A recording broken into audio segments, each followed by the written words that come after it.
खुदावन यस्सु मसीह जो कि बैक वक्त मुनज्जी और मुनसिफ है, उसी के नाम में आपकी सलामती हो। बाइबल मुकद्दस की बहुत सारी ऐसी आयात हैं जो हम अक्सर सुनते हैं और उनसे मुतालिक हमें दो तरह की मुश्किलात पेश आती हैं। पहले नंबर पर तो हम अगरचे के उनके मानी सुनते भी हैं, लेकिन बहुत दफ़ा हम उन्हें समझ नहीं पाते हैं कि एग्जैक्टली इसका मतलब क्या है। लेकिन उससे भी ज़्यादा मुश्किल दूसरा मरहला होता है कि अगर हम उसे समझ भी जाएं तो फिर उसको अपनी ज़िंदगी पर इतलाक करना हमें मुश्किल लगता है।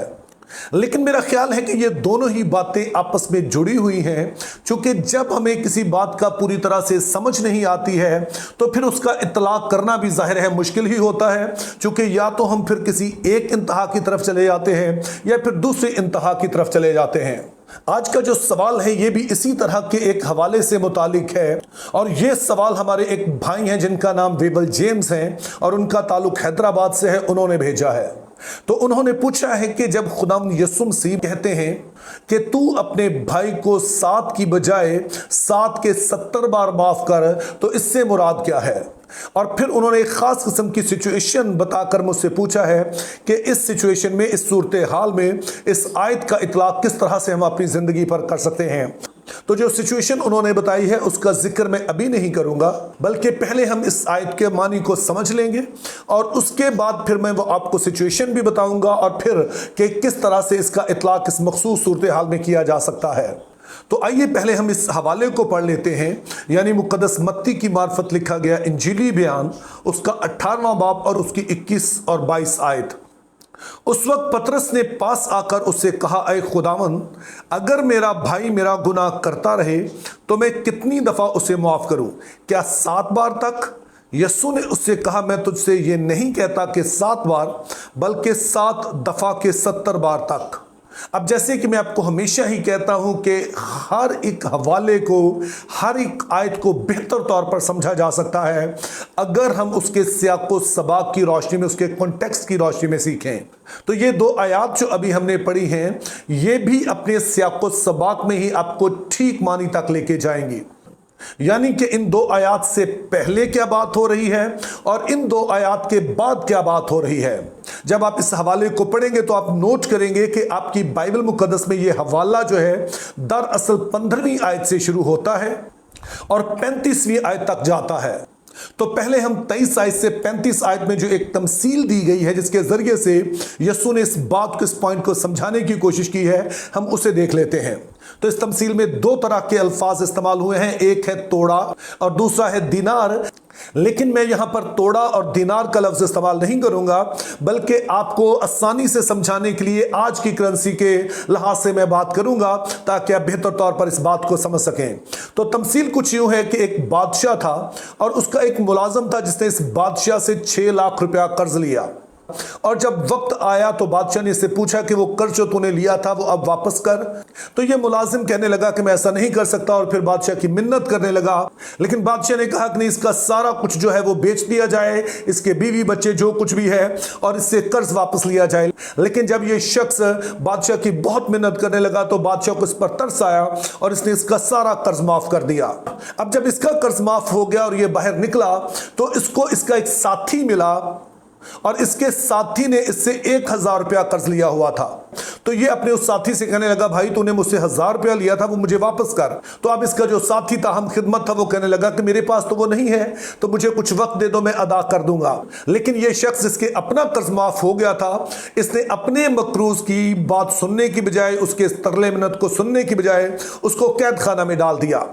अब जब बादशाह को यह बात पता चली तो वो बड़ा नाराज हुआ और उसने फिर इस शख्स को बुलाया कि मैंने तेरे 6 लाख रुपए माफ कर दिए थे और तुझसे इतना ना हुआ कि तू 1000 रुपए माफ कर देता।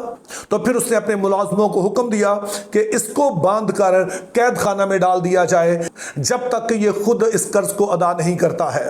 तो इस तमसील का लुब्बे लबाब यह है कि चूंकि खुदा ताला है जो कि हमारी सारी तकसीरें, गुनाह जो हम उनके खिलाफ करते हैं उसको माफ करने के लिए तैयार रहते हैं, तो हमें भी चाहिए कि जो हमारे साथी हैं, हमारे आसपास के लोग हैं, उनको भी माफ करने के लिए तैयार रहें।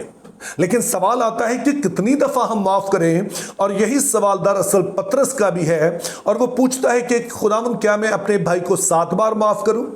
लेकिन यीशु कहते हैं मैं तो ये नहीं कह रहा कि तू 7 दफा माफ कर, मैं तो कहता हूं 7 दफा के 70 बार माफ कर। तो अब सवाल है कि 7 दफा के 70 से क्या मुराद है? इसको आमतौर पर 2 तरह से देखा जाता है। बाज का ख्याल है कि 70 ज़रब 7 होना चाहिए, तो अगर इस तरह से लिया जाए तो ये 490 दफा बनता है। और फिर दीगर जो स्कॉलर्स हैं उनका ख्याल है कि इससे मुराद है 70 जमा 7, तो इस तरह से ये बनता है 77 दफा। अब जो चंद बड़े नामवर स्कॉलर्स हैं, मिसाल के तौर पर D.A. कार्सन है, CARSON, और डेविड एल टर्नर, TURNER, ये समझते हैं कि दूसरी वाली राय यानी कि 77 वाली बात ठीक है। लेकिन साथ ही अक्सर स्कॉलर्स का यह मानना है कि यहां पर तादाद की बात ही नहीं है, चाहे इसका मतलब 490 मरतबा हो या 70 मरतबा हो, इससे कोई फर्क नहीं पड़ता है। क्योंकि यीशु मसीह का जो नुक्ता असल है कि जैसे खुदा हमेशा तैयार रहता है कि वो हमारे गुनाहों को माफ करे, तो हमें भी चाहिए कि हम भी दूसरों के गुनाह माफ करने के लिए हमेशा तैयार रहें।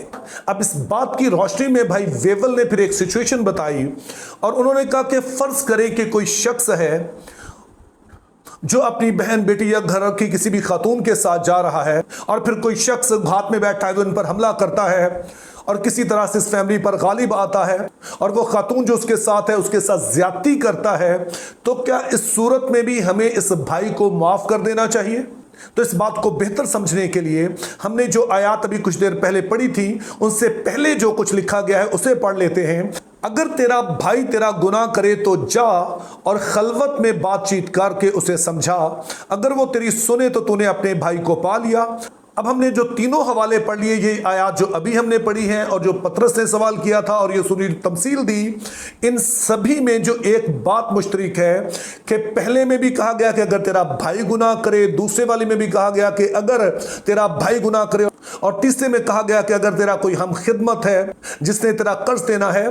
तो इस तरह से हम देखते हैं कि यहां पर जो हवाला है ये मसीहों के जो आपस के ताल्लुकात हैं, वो जो चाहे कलीसियाएं हो, चाहे फैमिली हो, चाहे हमारे जो नेबरहुड के साथ जो सारे ताल्लुकात हैं, ये उस पैराए में लिखा गया है।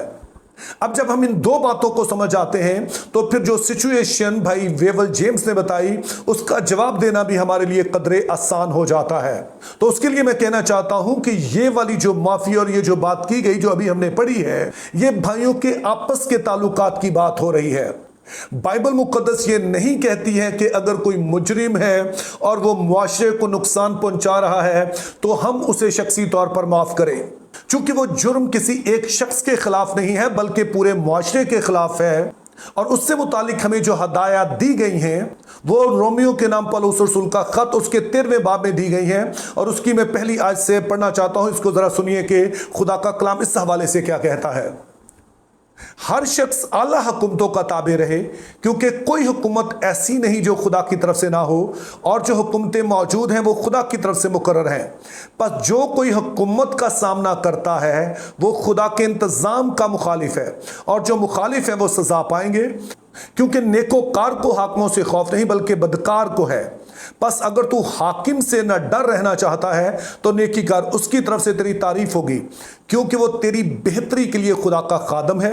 लेकिन अगर तू बदी करे तो डर, क्योंकि वो तलवार बेफायदा लिए हुए नहीं, और खुदा का खादम है कि उसके गज़ब के मुआफिक बदकार को सजा देता है। तो पौलुस रसूल का यहां पे कहना है कि खुदा ने जो हुकूमतों का निज़ाम दुनिया में रखा है कि कोई ऐसी सेंट्रल गवर्नमेंट हो, और मकसद क्या है कि जो बदकार हैं उनको मुआशरे में सजा दी जा सके, ताकि दूसरे लोग जो हैं वो अमन व अमान से रहें, वो बेखौफ होकर रहें और एक अच्छी जिंदगी बसर कर सकें। क्योंकि अगर मुजरमों को माफ करना शुरू कर दिया जाए तो फिर तो हर मुआशरा मुजरमों से ही भर जाएगा।